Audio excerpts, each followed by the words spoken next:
Good morning, good afternoon, or as the case may be, good evening, and welcome to Practical Post-Pandemic Pricing for Profit, featuring Dr. Al Bates, an expert in finance, pricing, and things analytic in distribution. I'm your host today. I'm Jonathan Bine.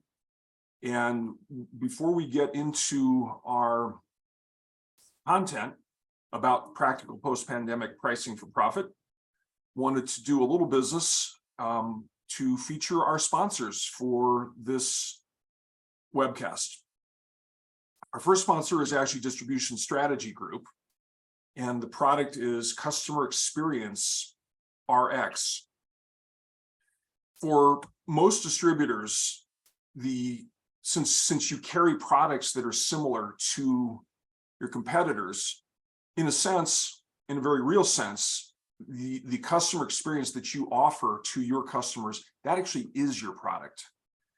And that's how you differentiate. You're not going to differentiate on the products you carry unless you have exclusives or something similar to that. If you can deliver a better customer experience, that will create more loyal customers, and that will also grow your revenue accordingly. So our offering, Customer Experience RX, gives you the actionable information to improve not only customer satisfaction, but also customer experience, and in turn, drive that greater loyalty and revenue. If you're interested in learning more about this, please reach out to me and we'll set up a time to talk further. Now I'd like to introduce our next sponsor, Epicube, and Liz Bowden, the marketing director from Epicube. Liz, welcome. Thank you for having us. Good morning, everyone. My name is Liz Bowden, and I am the marketing director of Epicube. Next slide, please. So we love pricing. That's why we're here today, as well as DSG. And we are all about similar customers buying similar products, and they should be paying a similar price. So we like to dive in and really help you with this strategy because we know this is where there's a lot of margin gain. Next slide. So overall, it's not just about the gain, it's also about the relationship. We know that your customers are very important to you and there is a relationship there. However, we want that relationship to grow and not be hindered by the personalization there. So one of the things we really like to focus on is margin. So there's a fear of losing the order. There's that desire to make friends. The tough conversation when pricing has to change with this long-term customer, as well as maybe there's a misconception about what kind of customer they actually are. As you can see on our list, these are the types of things we help you tackle with our strategy. Next slide. And so just a little bit about Epicube. So we've been around for about 20 plus years, but we only deal with distribution, and our distribution DNA is so deep that it goes into our team. Every person at Epicube has actually worked with or in distribution at one point in their career. And so on average in 2022, our customers were getting about 14x ROI, which is a gain of 1.2 million. So we are really in the business to see all of our customers succeed. That's when we succeed. But overall, our customers represent about 5 billion in annual sales and are all over in distribution in North America across several different types of distribution. But overall, we really want to help with visibility, making it more functional, and really supporting your sales and pricing teams so that they can work together to help with that margin gain. Next slide. And just as our quote says, all too often missed opportunities are in plain sight, and we want to help you figure out what is in plain sight that can then help build your business over time. So if you would like to learn more about Epicube and any of our services or our pricing optimization, please feel free to email me or call me. I've left my contact info at the bottom, but I would love to hear from you soon. I can tell you from having worked with distributors that are using Epicube, that 14x ROI is real. And as you look at pricing solutions, you should be looking at ROI. It's very quantitative type of a solution, easy to calculate the ROI, and definitely consider ROI in your consideration set. Thank you so much, Liz. I'd like to introduce our featured speaker today, Dr. Al Bates.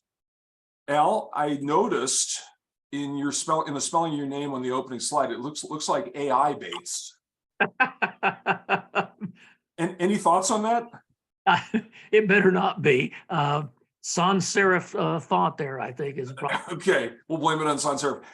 Before Al starts the presentation, I want to just remind listeners that there is a Q&A button at the bottom of your screen, I believe, and you can ask us questions.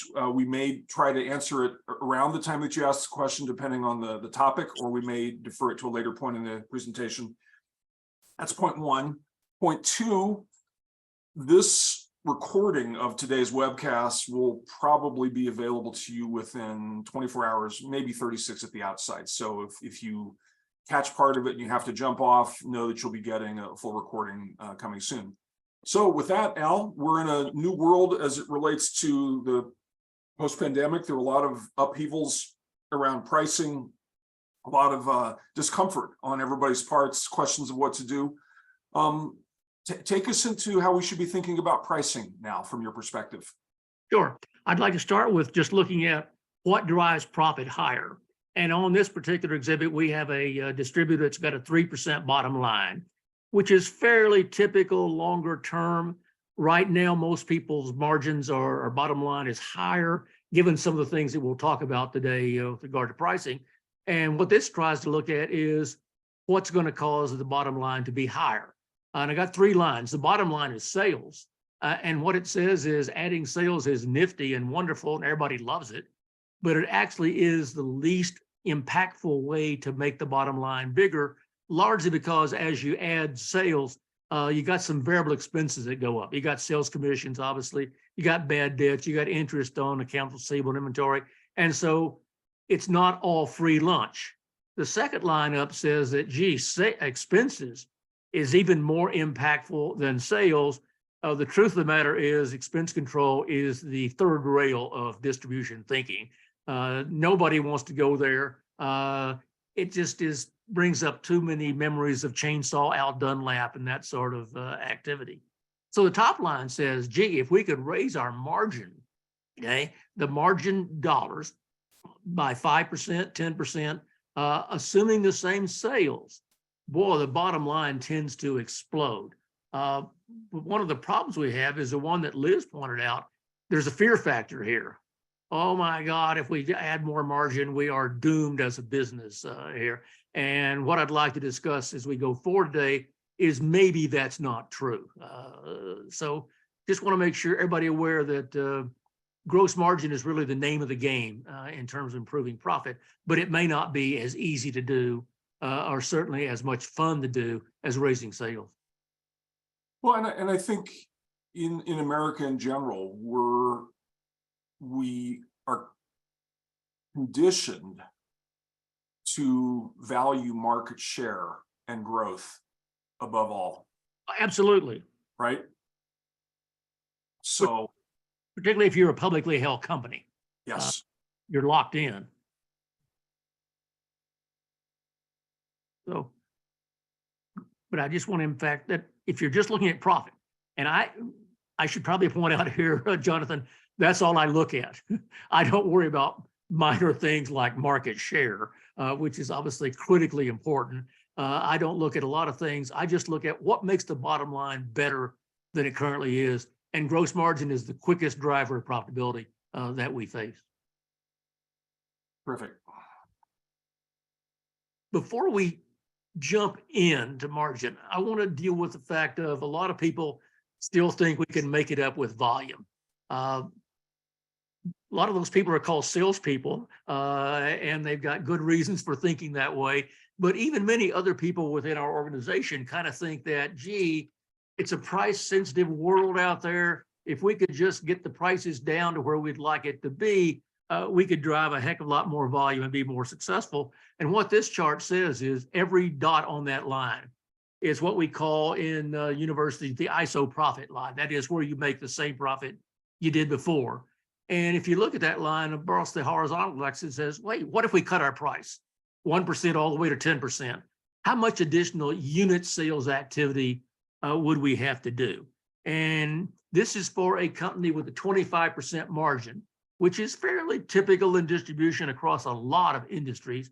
And what it says is, gee, 5% cut on price, you got to do about 30% more volume in order to be able to make the same profit you did before. I'm making an assumption here. Thanks for doing that. That shows exactly how it is. About a 30% increase with a big assumption. And that assumption is you can do that with no increase in your overhead. And the reality is, as you begin to move this line 5 to 6, 7, 8, 9, 10, you got to increase your overhead. And so my conclusion, which I would like people to hopefully accept, is it's awfully hard to make it up with volume if you like the way the business is currently structured. If you want to say, hey, let's take a radical approach to business. Let's get rid of the sales force. Let's get rid of delivery. Let's get rid of credit. Let's do a lot of things that are anathema to most people in distribution. We could begin to be more price competitive. But if we like the way we're in business, and most distributors do, I think it's difficult to make it up with volume out there. Now, everybody keeps saying, well, gee, what about McDonald's? What about Burger King and all those folks? They have a slightly higher margin than 25%. Their gross margin's about 75%. And on 75%, this line flattens dramatically. And so that's why they're always doing their dollar-a-day sales and their other sort of things. But even they are constrained a little bit.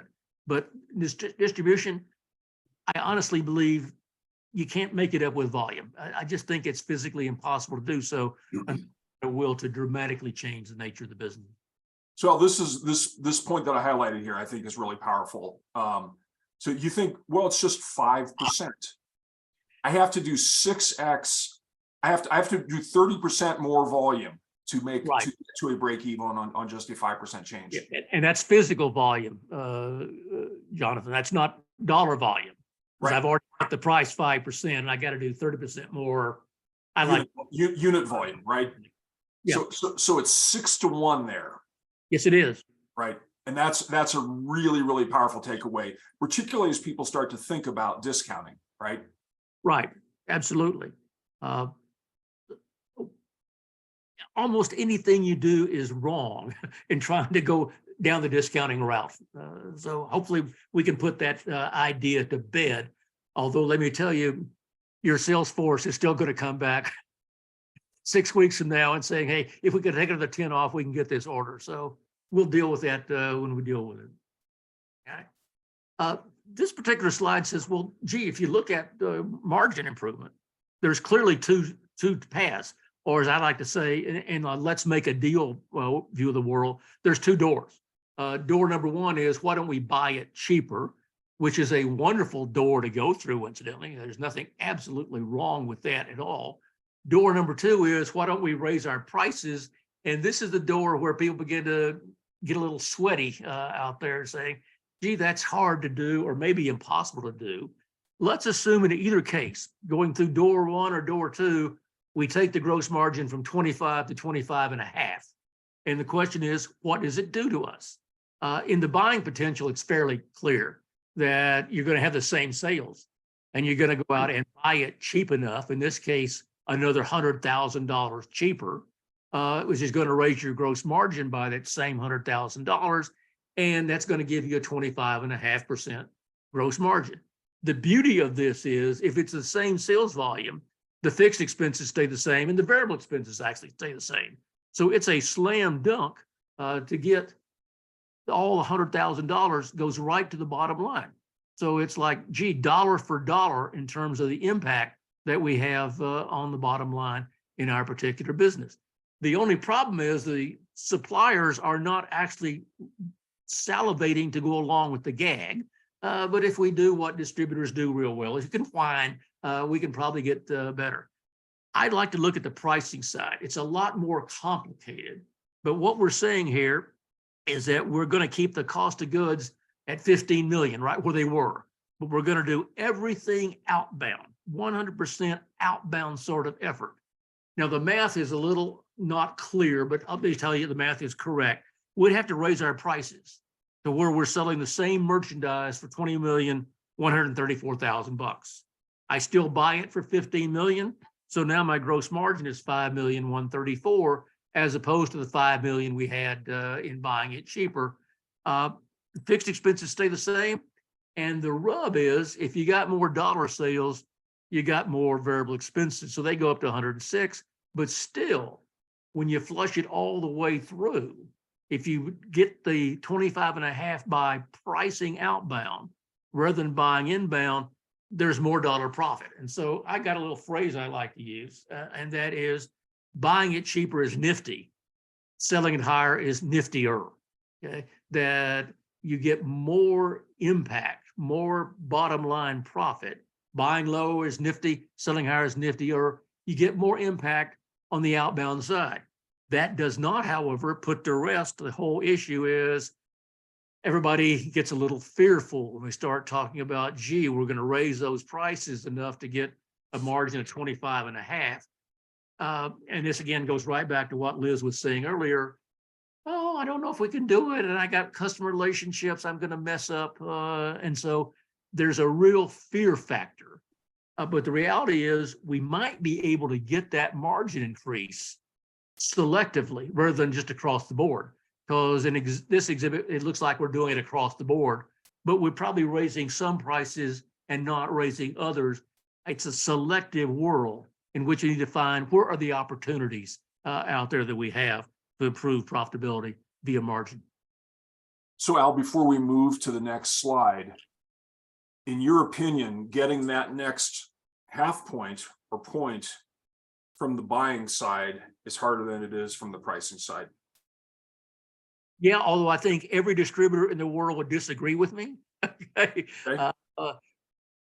Because we are so fearful, but in my view, and again, working with a lot of distributors over the years, it's a little more difficult to get the suppliers to go along with the gag. You can do the outbound unilaterally.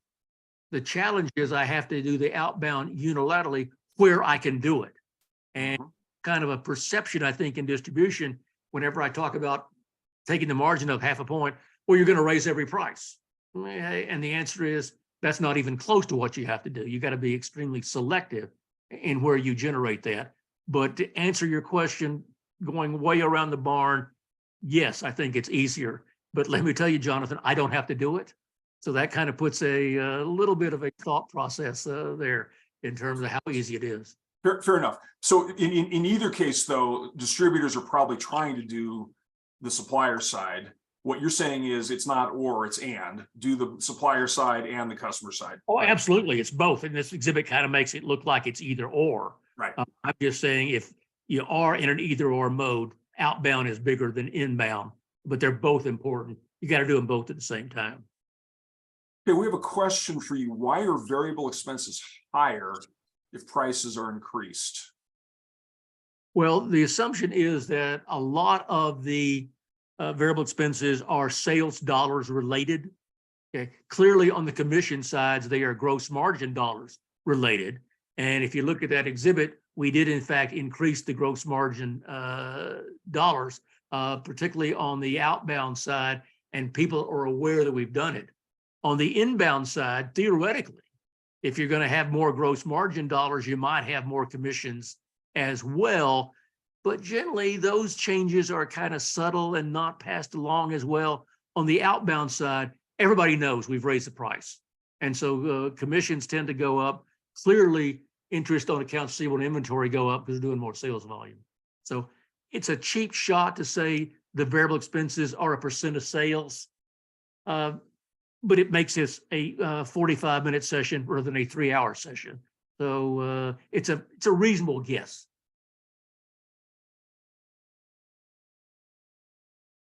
All right, continue with that theme of where can we raise prices? I've got A, B, C, D items, which everybody has. And A items are commodities. And if it's I hate to use that word, but it is a commodity. Admit it, folks. Commodity, you cannot raise the price a penny. If you raise the price on the A items, you're telling everybody we're high on everything that we sell. You might as well go out on the interstate and put a big billboard up that says, we're high on everything. Now, Jonathan, since you and I live in Colorado, putting that billboard up on the interstate has multiple meanings out there. There's some ambiguity, isn't there? Yes, there is, but at least in terms of pricing, it says we're high on everything. As I have a variable pricing scheme, notice that my A items are already low margin, going over to the fourth column. As I go down the scale, getting to B items, kind of basic items, a little more margin, C items, slow sellers, and then D's, which everybody uses the word dogs.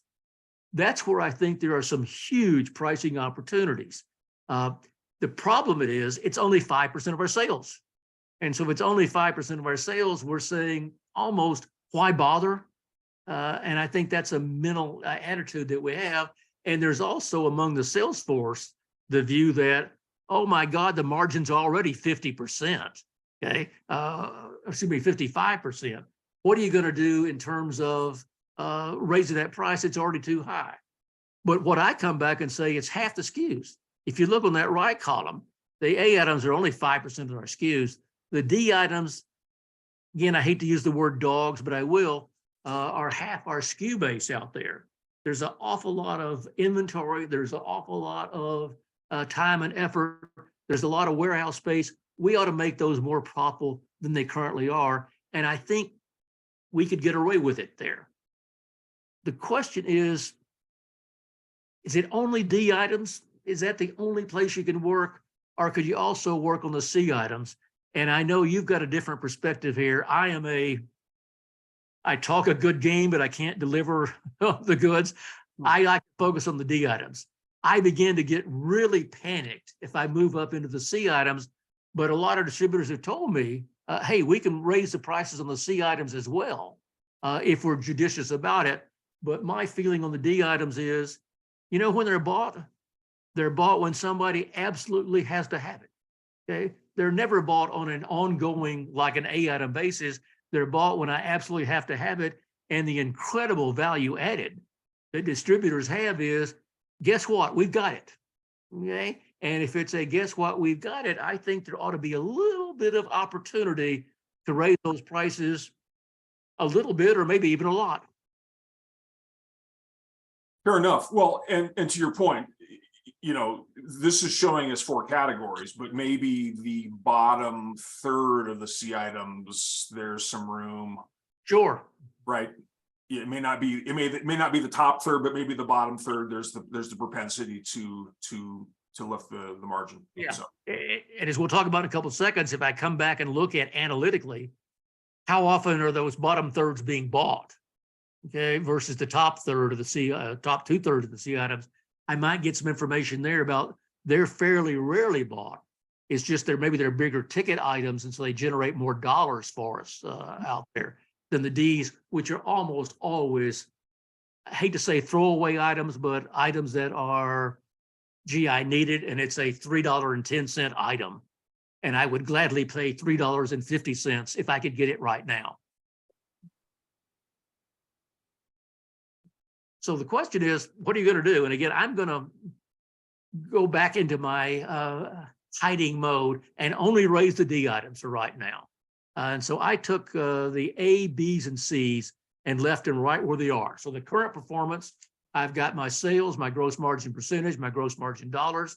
In the potential, I've left the A, B's, and C's right where they were. No change whatsoever. What I did is I threw caution to the wind. And for a lot of people, this is viewed as throwing caution to the wind. And I raised the D items 10%. Okay. And my experience is that's almost a slam dunk. Nothing's a slam dunk, but I think it's almost a slam dunk. That takes my gross margin on those D items to just short of 60%. And again, this is where the sales force kind of comes into play a little bit because, gee, we can't charge 60%. Because we're selling stuff all day long, those A items at 20%, 60% is ripping people off. If I can educate them about that issue, train them about that issue, I think I could get that 10% passed through. Maybe not easily, but I think without a lot of friction. That takes my margin dollars up by the same $100,000 as I raise sales. And if you look at the overall margin, 25 goes to 25.4. So on the previous exhibit or so, we're talking about, adding half a point. This is adding 4/10. And again, I'm going to come back to the word easy, maybe not as difficult would be a better word out there. I think there is the proverbial low-hanging fruit out there on the ground. Well, yeah, moving it uphill, the A items are the Sisyphus stone, right? The A items are incredibly price sensitive. Yeah. Okay? It's possible that on an A item, I've got a guy checking 3 suppliers' prices at the same time. Mm, There. On the D item, I'm calling my favorite supplier and say, do you have this for me? It's a very different mindset, if you will, our view about what's going on in the world.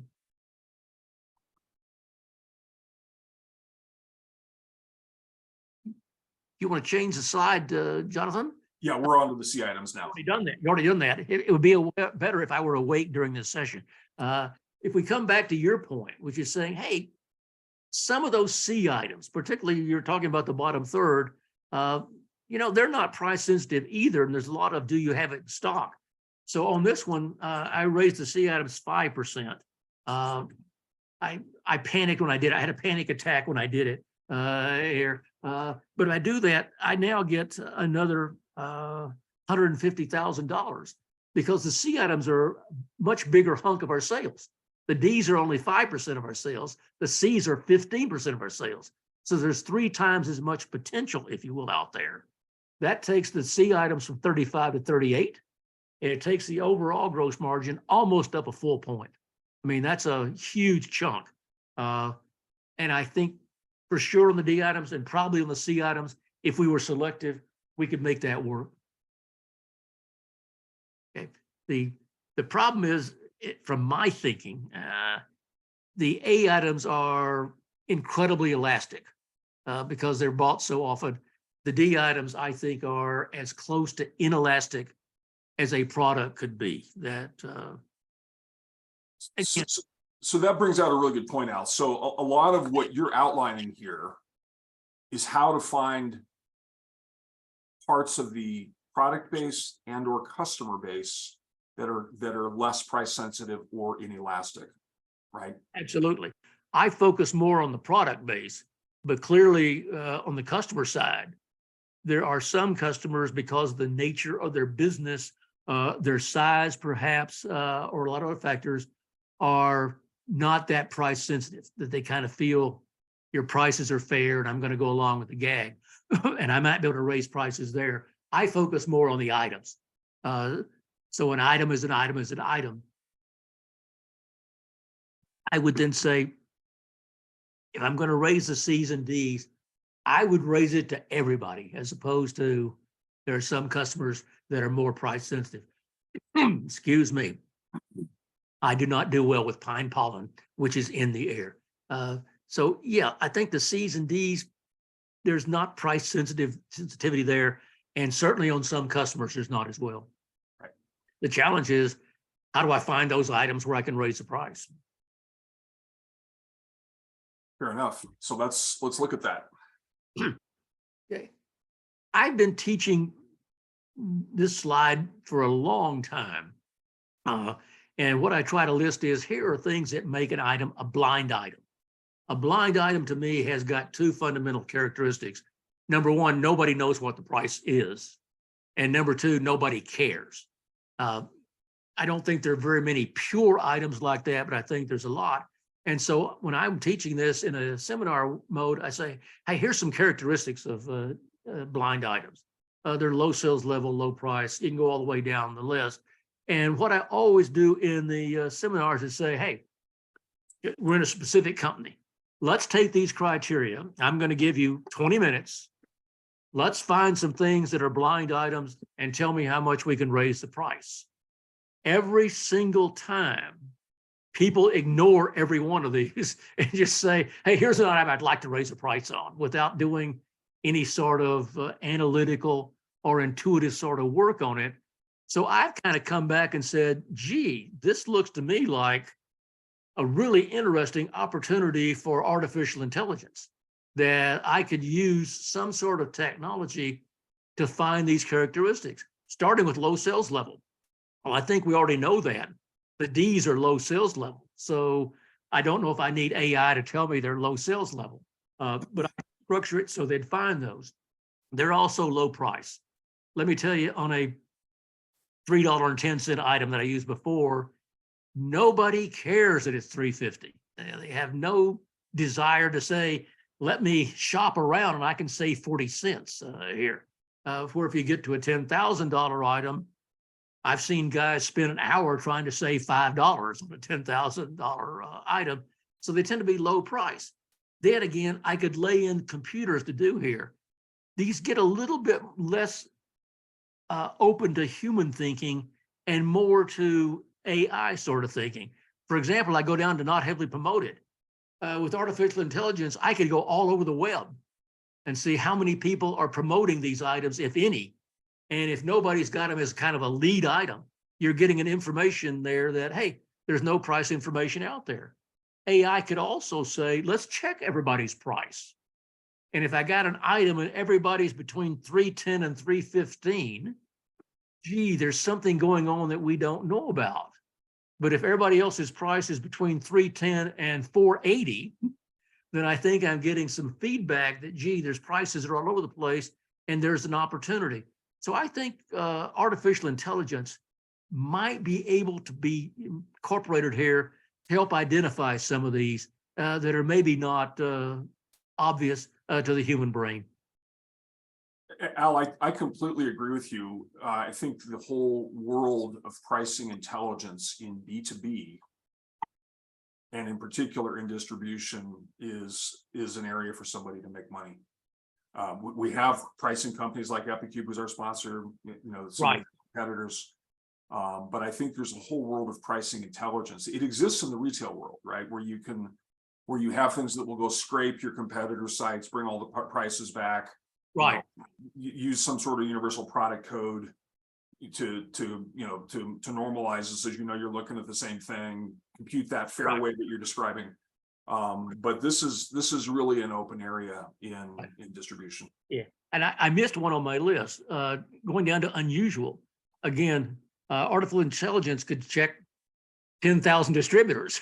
Right. And how many actually have this? Mm.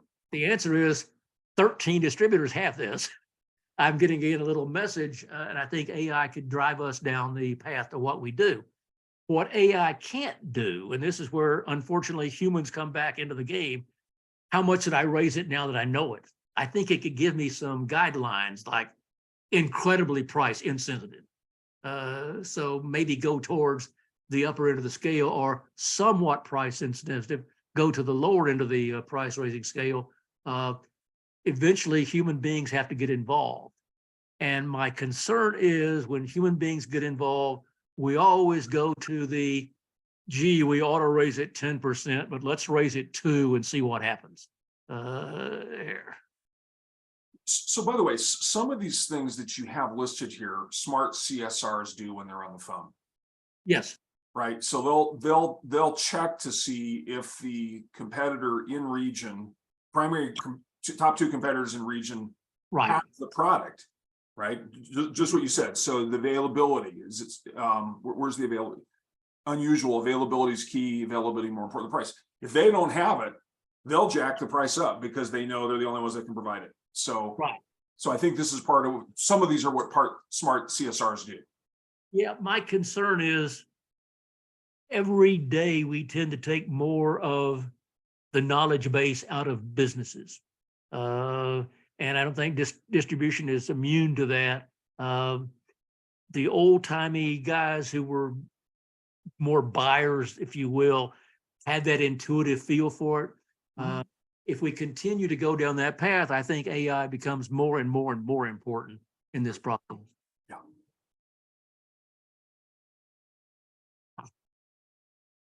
We'll talk about non-seasonal and unbranded. Yep. Yeah, if it's unbranded, I've got a real opportunity because nobody can do it apples to apples comparison. And then non-seasonal. Seasonal products are absolutely kiss of death, as you know. There's only 2 seasons. One season I can't sell any, and the other season is everybody discounts it beyond belief. So I'm looking for unseasonal or non-seasonal items to try to focus on. I know you had an interest, Jonathan, in that last one, the discount sort of issue. Yeah, again, if we talk about the CSRs or sales reps, they tend to discount glibly in round numbers, 5%, 10%, God forbid, 15%. That's the way the human brain works, Brian. That's right. And so if you could literally establish a practice of every time you want to say 5%, you say 4% or 3.75%. That's a great idea. Right? Every time you want to say 10%, you get trained to say 9% or 8.75%. Yeah, if I could even have a training program on that, let's go through it. What does 5 really mean? Okay, maybe 4 is the new 5 would be our slogan. Love it. There. Love it. Yeah. One of the things I've learned though in pricing is there's a feeling that, gee, the big guys are smart and the small guys are stupid. But I think the next slide suggests that we all have pricing challenges. And this says even the big boys have challenges. It says often the price is not right. The bottom 20 items for a large distributor. These are the 20 slowest selling SKUs in a giant distributor whose name everybody would recognize instantly. Okay. And what we have is a firm in which I've drawn a line across there at about 24%. That's my overall gross margin for the total firm. And if I look at my gross margin on the D items, they range from about 40 or so down to 0. I think 0 is a low number. But a lot of them are under our total firm average, for crying out loud. And what it turns out is, particularly in today's environment, prices change all the time. And as prices change all the time, sometimes the item master account is updated properly. Sometimes it's not. Sometimes we bump it a lot. Sometimes we say, gee, I know a guy who buys this, okay, and I can't raise the price there. So we end up with what is in all candor a mess. And again, if this were somebody who just got off the turnip truck, I would not be bothered by it. But this is a very large, very sophisticated, well-managed, incidentally, a firm. And so over time, prices tend to get messed up a little bit as we move forward. And I think Liz brought that up, that over time, margins tend to erase. Maybe we discount 10%, and that message about we just discounted 10% because we had to, and we probably didn't have to, gets translated back into the company, and we change the price when we shouldn't have. We need diligence. Unfortunately, if 50% of my SKUs are D items, I got to bring in the computers. Okay? I got to bring in sophisticated computer technology. So I didn't want anybody to just think that, gee, smart companies do this better or big companies do this better. We all have problems. One other thing you mentioned, salespeople, because they're on the front lines bringing back their experience in the market. Yes. We've worked with a number of clients in the past in distribution where we survey customers and we survey employees. And we survey customers about a variety of things. What do they think of our product availability, product selection, customer service, price? And we ask, is it the better? Are they the best, better than, same, less than, right, the worst relative to competitors? And then we ask internal salespeople the same questions.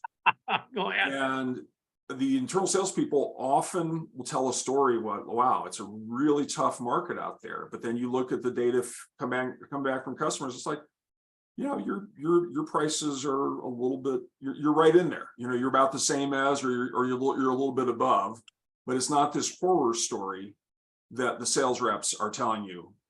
That's not what the data says from a statistically, significant survey. So that's a great point. And if you'll go forward 2 slides, Jonathan, we address that very issue, that if you look at customers, and I've done this same sort of thing out here, look at customers and say, what do you feel about price? I have never met a single customer who said, I'd like to pay more. Okay. But what they generally say is, there's a lot of competition out there in distributors, and they're pretty good. They're on top of this. If I could pay less, I would, but I'm less concerned about it than perhaps other people are. I'm still concerned, but I think my suppliers are doing a fair job. When I get to management of distribution, that concern turns to fear because, hey, I don't want to be outpriced in the marketplace. The worst thing I can have is I'm outpriced in the marketplace. So we ratcheted it up a little. Then to get to your point, when we get to the sales force, it's absolute paranoia. Because from the sales force's point of view, if I'm overpriced, I lose the sale. If I lose the sale, I lose commissions. So we tend to be at the sales force level much more concerned than are the customers. I've also done some interesting work in seminars, and I take salespeople, particularly long-time salespeople, and ask them, how many sales calls have you made in your life? And it's a ton. And I ask them, how many times did the customer tell you, your price is too low, you really ought to raise it? And the answer is never. Sometimes do you get the little hint, gee, if you take 5 off, we could get this job, or, can you help me a little bit here? And the answer is all the time. So not only is the sales force paranoia in and of itself, it's paranoia because I think they're getting constant feedback. And if you get constant feedback, if you're told every sales call, maybe you could goose the price a little bit, you begin to think, you know what, our prices really are too high. And so I think there's a paranoia issue that we have to overcome. And Salesforce is one of the big issues that we have. Well, and another piece on that. So one is the satisfaction with the distributor pricing. Right. The other one is how important pricing is relative to 8 or 9 other things. In 200 surveys, I've seen it in the top 2 things, maybe a handful of times. I don't even think I've ever seen it be the top thing. It's usually 3rd through 6th in a list of 10 things, including availability, selection, expertise, customer service, et cetera. Right. It's usually 3rd through 6th in importance. I've had the same results, and I've not done it, clearly not as many times as you have, but every time we do some research on customers, prices 4, maybe 5, typically. Number 1 is availability. Right. I have this stupid product that I really want. That's what I'm paying you for. And if you've got availability, be nice to be buying it cheaper, but it's not the key driver of performance. No, I think that research you're doing should be spread to everybody. Okay, back at you. Okay, I'm going to go back and skip this one, Jonathan. Okay. Let's go forward if we would, because I got one more big issue. And this is the issue of supplier price increases are coming down the pike a lot. Maybe they're going to start slowing down a little bit, but right now we're up to our eyeballs in price increases. And the question is, how do I respond to that? And so on this exhibit, I've got the impact of a 5% supplier price increase. Same company we had before. And if you notice in the current column, cost of goods is $15 million. It's going to go up 5%. And the question is, how do I respond to that? And there are 2 heavily used responses. One is, if a product goes up $1 inbound, I'll raise it $1 outbound. That's called dollar for dollar pricing. And what dollar for dollar pricing says is, hey, cost of goods up 750,000, sales up 750,000, the margin dollar stays the same. So the beauty of this is, particularly if you're in a price sensitive business, I keep the margin dollars. Well, my fixed expenses stay the same and my variable expenses go up. And I actually end up, because of those variable expenses, making less money than I did before, even though I got the margin dollars the same. What we need to do, and which has helped us a tremendous amount over the last year and a half, is what we call percent for percent. And percent for percent says, hey, supplier raises the price 5%, raise your price outbound 5%. And if we do that in that particular column, the cost of goods goes up the sales goes up both 5%, and then the gross margin goes up 5%. The expenses stay the same, the variable expenses go up 5%, and the profit explodes. And what we've found, Jonathan, doing some benchmarking surveys in distribution, is that we have had incredibly high bottom lines this year in particular, because we've been able to do the percent for percent. That we've been very successful in doing that, and profit has exploded.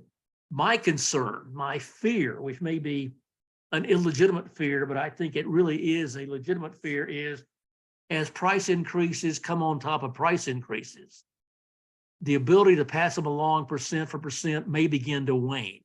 That those customer concerns maybe move into severe concerns. And there's an old saying in distribution that you're impacted on pricing by your dumbest competitor. I'm beginning to say I think maybe you're impacted by your more depressed competitor, your more concerned competitor, the one who's not gaining market share. And I think that as we continue to have these price increases, dollar for dollar may be more difficult to put together than it has been before. So if we can go down one. You mean percent for percent, maybe more difficult? Sorry? You I think it's going to become more difficult, and I've heard that from a lot of distributors in talking to them individually, that customers went along with the gag until we start having 7 price increases a year, at which point their enthusiasm for paying more begins to wane a little bit, because they may in turn feel they can't pass it along to their customers as well as they could before. We have a comment from our audience that says most distributors' customers' issues with the price are the price variability or price bouncing. They want consistency. I think that's a true statement. As long as prices are going up every 6 weeks, then you get a lot of, gee, I don't know what the price really is out there.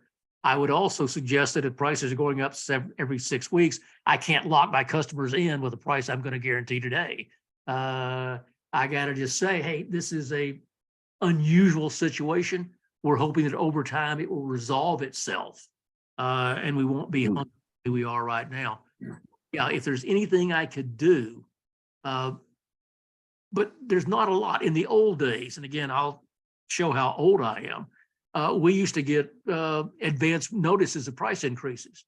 Hey, suppliers, we're going to raise our price in a month, and that would allow me to buy a lot of product now, generate what we always called inside margin. Now, the notice is we raised prices yesterday. That's not a real advance notice for me out there. So I don't know how I get that consistency stake in the ground, Jonathan. Maybe you do, but I don't. I think it's hard. I also think a number of CEOs have looked like geniuses to their board in the last 2 years. Yes, I have. And that may start to revert to the mean. I think it definitely will. And again, I'm not doing benchmarking anymore, but I've got contacts with some firms that do a lot of benchmarkings. And what they're saying is, we see profitability levels that we have not seen in 20 years. Yeah. And we look at, well, what's the underlying factor? And it's all price increases that I've been able to pass along. Right. So I think you're right. I think we can go to the board and say, we're nifty. We're now masters of the universe. That's right. This year. All right. So dollar for dollar, just where you match the suppliers or percent match the suppliers' percentage increase, if you can do it. Some people have asked me, well, gee, what if we can't match it exactly? How much do I have to match it to hold the line? And so I've got one final exhibit, which is kind of a variation on the break-even formula here, which says, how much do you have to raise your prices to keep your profit right where it is? So what it says is we're going to have this formula, and the formula is easy, and you're going to be able to get the slides. You can see it. Take my new cost of goods. My supplier raised the price from $15 million to $15,750. Take my fixed expenses, 3,000,004, and add the profit that I would like to continue to have, and I think it was $600,000, and then divide by 100% minus my variable expense percentage. And I'm assuming right now the variable expenses are 5%. You flush all this through, and what it says is if you have a 5% supplier price increase, you need to at least raise your prices outbound 3.9% to keep generating that same $600,000 of profit. So I kind of find it a useful little formula to get an idea about if I really do get trapped by most desperate competitor, what do I have to do to keep holding on to what we now have? This break-even formula is pure gold for our listeners. Really take the time to internalize what this is about. I would recommend running some exercises with it at different objectives around profit, just so you see how it works. But it really, this will help you avoid that we're going to drop prices 5%. And here's what we have to do to volume to make up for it, or we're going to raise prices 5%. Here's how much less volume we can do.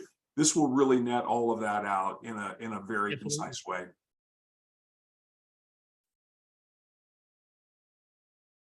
We have any other questions, Jonathan? I think we're good, Al. As usual, you're on schedule and above quality. So thank you again. We look forward to the next collaboration we have with you. It's always a pleasure. Thank you. Had a good time. Wanted to let folks know about a couple of things coming up here over the course of the last few weeks in June here. Week from today, we've got the state of M&A in distribution from a very senior M&A person at a investment banker called Greenhill and Company. Newton Sears will be our special guest. That will be sponsored by Epicor and by Whitecup. And then on June 27th, which is not a multiple of weeks from today, I guess that's a Tuesday, June 27th, we're going to have Choosing and Leveraging the Best ERP for Your Company, sponsored by Infor and by Whitecup. You know what, Al, I think if you're still available, if you can come back on, we've got one more question. We've got time for it. So the comment goes back to the salesperson setting price, not relative to manufacturer price increases. Salespeople being able to set pricing at the time of order and ignoring the matrix creates frustration for the customer. Monday, they pay $1 with Susan. Friday, they pay $1.24 with Henry for the same product. Yeah, so I think what you're saying, and I know you're coming from an extremely informed perspective, given your background. Having salespeople be cowboys creates real problems for the customer, and living in the matrix, if I can use that metaphor, actually benefits the customer because they get that price consistency. Did I capture that point well? I'll wait for his response. Very good. Well, thank you so much, everybody, and we look forward to seeing you in future events from Distribution Strategy Group. Have a great Wednesday, June 7th.